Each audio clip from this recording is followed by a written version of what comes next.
So isa po itong sport touring. Pinahiram sa atin ni Wiltec. Yan.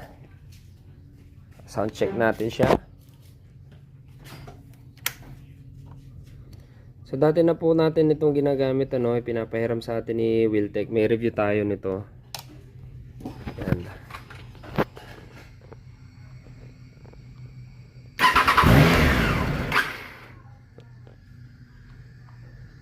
Hold start.